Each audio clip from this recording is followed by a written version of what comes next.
नमस्कार, सप्ततारा न्यूजमध्ये आपले स्वागत आहे। आज रविवार दिनांक 29 ऑक्टोबर 2023। न्यूज बुलेटिनमध्ये जाणून घेऊया आजच्या ठळक घडामोडी। ऐतिहासिक रहमतपूर नगरी श्री रोकडेश्वराचा कोजागिरी महोत्सव उत्साहात साजरा। दर्शनासाठी भाविकांची तोबा गर्दी। सामान्य भक्तगणांच्या संकटकाळी धावणाऱ्या आणि भक्तांच्या नवसाला रोकडी पावणारा श्री रोकडेश्वर यांचा वार्षिक कोजागिरी महोत्सव ऐतिहासिक रहमतपूर नगरीमध्ये शनिवारी विविध धार्मिक कार्यक्रमांनी उत्साहात साजरा करण्यात आला। हा उत्सव 400 वर्षापूर्वीपासून मोठ्या थाटामाटात लाखो भक्तांच्या सानिध्यात साजरा होतो आहे। पालखीच्या अग्रभागी असलेला मानाचा गजराज हा या सोहळ्यातील मुख्य आकर्षण ठरला होता। श्री रोकडेश्वराच्या दर्शनासाठी भाविकांनी तोबा गर्दी केली होती। पहाटेपर्यंत पालखी मिरवणूक सुरू होती। शेकडो वर्षांची अलौकिक परंपरा असलेल्या कोजागिरी महोत्सवाला संपूर्ण देशभरात मोठे महत्त्व आहे। रोकडेश्वर हा संकटकाळी भक्तांच्या नवसाला रोकडी पावणारा आहे। पारंपरिक पद्धतीने हजारो भाविकांच्या गर्दीत पूर्ण रात्रभर कोजागिरी उत्सव मोठ्या भक्तिभावाने साजरा करण्यात आला। कोजागिरी पौर्णिमेस सकाळपासूनच भाविकांची दर्शनासाठी अलोट गर्दी झाली होती। रात्री 12 पूर्वी श्रींचा छबिना निघाला। पालखी नगर प्रदक्षिणा करून पहाटे 6च्या सुमारास मंदिरात परत आली। या उत्सवात ढोल, करंडक, झांज पथके, लेझिम, मल्लखांब, दोरीवरचा मल्लखांब, पोवाडा, भेदिक, मोरांगी, संगीत, भजन, डोळ्यांचे पारणे भेटणाऱ्या राज्यस्तरीय रांगोळी स्पर्धा, दांडपट्टा, विविध ऐतिहासिक खेळ आणि कला यांचे मोठे प्रदर्शन भरले होते। ते पाहण्यासाठी गर्दी झाली होती। मनोरंजनात्मक खेळ, पाळणे, विविध दुकाने याने अवघी रहमतपूर नगरी गजबजून गेली होती। भव्य दिव्य अशी विद्युत रोषणाई ही या उत्सवाची खासियत ठरली। उपविभागीय पोलीस अधिकारी राजेंद्र शेळके यांच्या मार्गदर्शनाखाली सहाय्यक पोलीस निरीक्षक गणेश कड, उपनिरीक्षक प्रमोद सावंत यांच्यासह पोलीस कर्मचाऱ्यांनी चोख बंदोबस्त ठेवला होता। मराठा आरक्षणावर निर्णय घेण्यासाठी विधिमंडळाचे 2 दिवसीय अधिवेशन तात्काळ बोलवा, आमदार शशिकांत शिंदे यांची मागणी।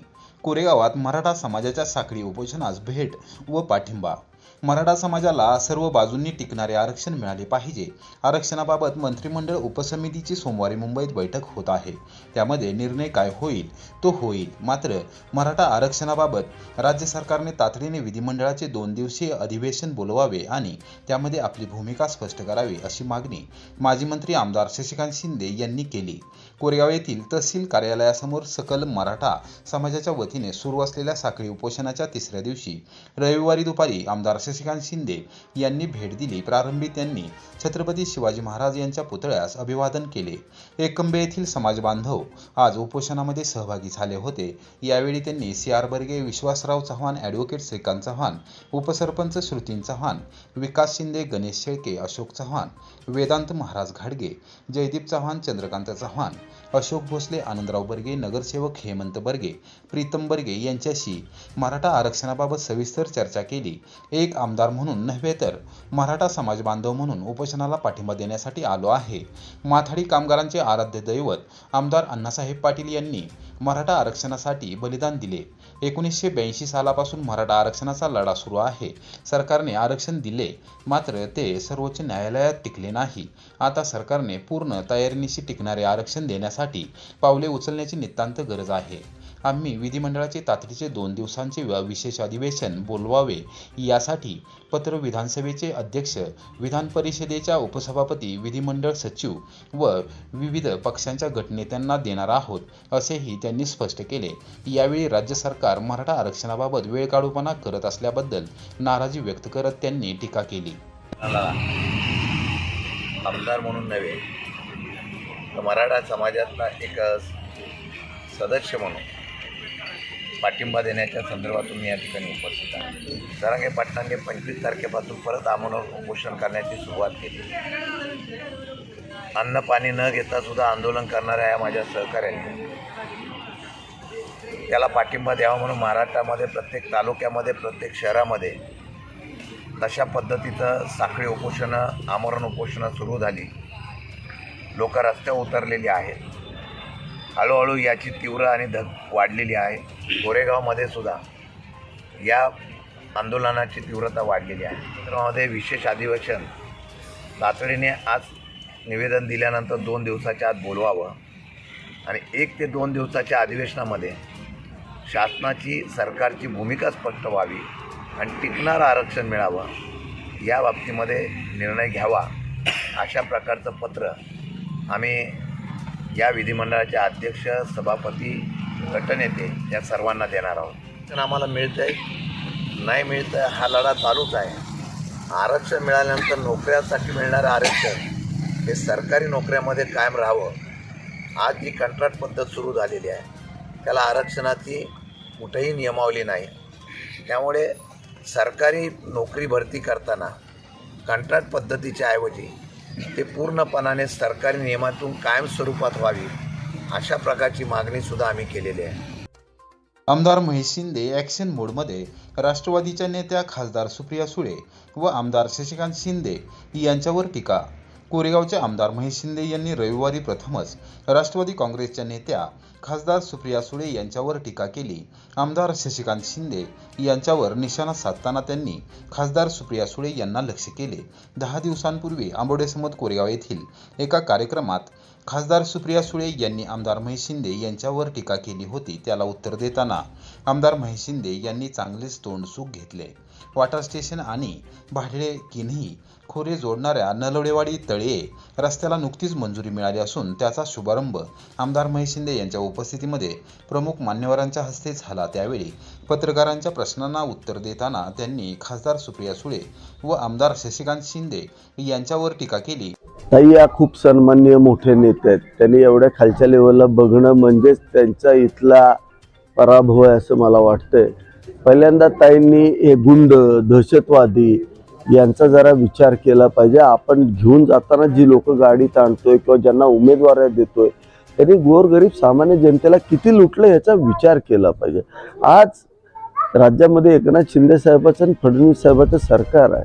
हे सरकार सामान्य गोरगरीब जनतेला न्याय देण्याच्या भूमिकेत आहे. जर या गुंडांना पायबंद घालायचा असेल तर कायदा हा वापरावा लागणार आहे. आज वाशीतला गुंड आणून गेले 20 वर्ष यशवंतराव चव्हाण साहेबांच्या विचाराला काळीमा फासण्याचं काम त्यानं केलं.